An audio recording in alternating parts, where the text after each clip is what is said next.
Okay, guys, we're back. Okay, we now have 4.3 grains of powder of the tight group. And they recommend that we have an overall case length of 1.100. I'm at 1.1005. I don't know if you will. So that's close enough. Sometimes this goes back to the one. So we actually got a bullet in the thing. So then what you want to do is you want to write down, okay, this is 9mm Sierra, 115 grain. I write the item number if possible. We're throwing 4.3 grains of Hodgins tight group.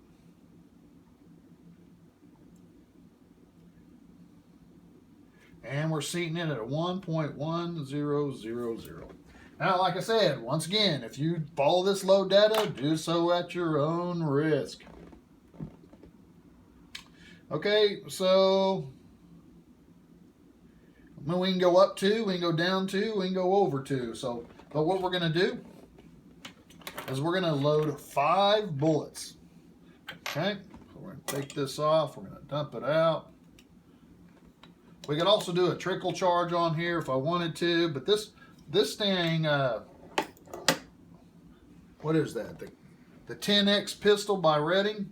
Once you get it dialed in, and once you get it locked down, like right where it needs to be, that thing just throws consistent, especially with a good powder like this. It's a smaller, I think it's a spherical powder, but you know, it throws consistent, it keeps it consistent, and you'll see that it'll just keep popping them out here at the same charge rate.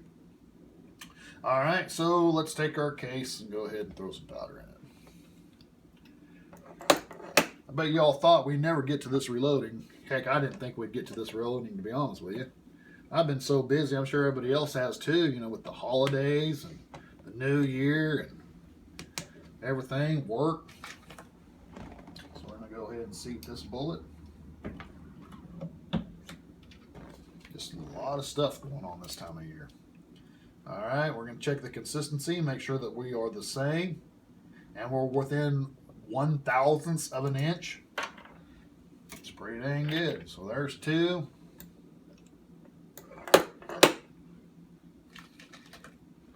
This will be 3.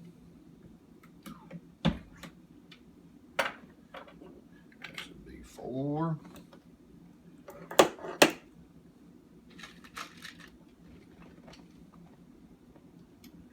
Okay. Get it on there. And then we're going to do one more. And there would be 5. So we actually got 5 bullets loaded up. I've heard a lot of good things about these Sierra Tournament Master bullets. I know a lot of the guys I shoot with, they use this one. Hopefully we can get something dialed in pretty good. Oh man, that's awesome. That's awesome there, guy. Really can't, you know, consistency is the key in reloading, and boy howdy, that's pretty consistent right there.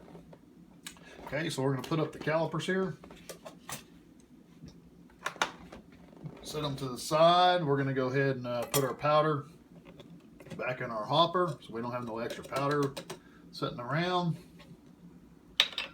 Lo and behold, I put the cap back on and have some more in there. Okay. All right. So now we got our 5 bullets set out here. We're going to go to our seating, our crimping die. I just want to say, whenever you use a 4-die set like this, you have the, you know, the resizing die, then you have a flaring die, and then you have a bullet seating die, and then you have the crimp die. The hardest die to set up on this setup is the flaring die. If you flare not enough, it'll be hard for your bullet to go in. If you flare too much, it won't fit in your chamber, it won't fit in your case gauge. So you got to make sure, I mean, that is the hardest die to get adjusted. And I would say the next hardest die to get adjusted is the crimp die, because you want a good consistent crimp. And if it gets off at all, you're going to have a different crimp for a different bullet. And sometimes people say, oh, crimp. You know what? I use a light kiss crimp. You know, I just like it to squeeze it in there a little bit. But I'm sure that there's not much difference between a light crimp and a medium light crimp or a semi-light crimp. You know, there are a lot of people put too much emphasis on specifics, and sometimes it's just generics works better. You know, now on that, you know, everything we do has been specific here. So, you know, it's each his own. You do it any. I've made some great target ammo for many years, and I didn't get real specific about it. So, but anyway, you screw your crimp die down until it touches the top of the bullet. Oh, I like to do it where it's fairly firm, where I know it's not going down anymore. And then I go a quarter of a turn, and I tighten it down. And once it's good and tight, I crimp the bullet. I listen. There's a sound. I know it's kind of hard to understand, but there's a sound that a press makes. Anybody that's been reloading for a long time will tell you, yeah, especially when you use these reddings. There's a sound that the redding press makes when it's right. It makes this ka-thunk. So if you get the ka-thunk, it's perfect. So I'm going to check my crimp.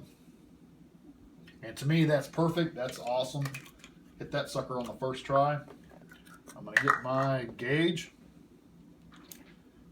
Perfect. Everything's perfect. So right there, we're going to go ahead and do our other fire. You hear that ka-thunk? I don't know if that translates over on the camera or not. Well, I don't know if it translates over on my phone or not, but there's a ka-thunk. Listen. Hear it? Listen. Hear that? If you get that sound, I don't know. It's kind of, I reload for sound, I guess, because every time I hear that sound, it just makes me happy, because I know. I mean, look at that. Just perfection. So here's what we got. We got good, consistent cases. We got excellent primers, Winchester match grade primers. We have Lapua brass, some of the best brass that you can buy. We have Sahara Tournament Master match grade bullets, some of the best bullets you can buy. Consistent. They're all consistent length, consistent power charge. They ball fit in the case gauge perfectly. So there's 5 bullets right here for competition. Okay, we're going to get out our trusty marker. I like red. Sometimes I like blue. All right, we're going to color it.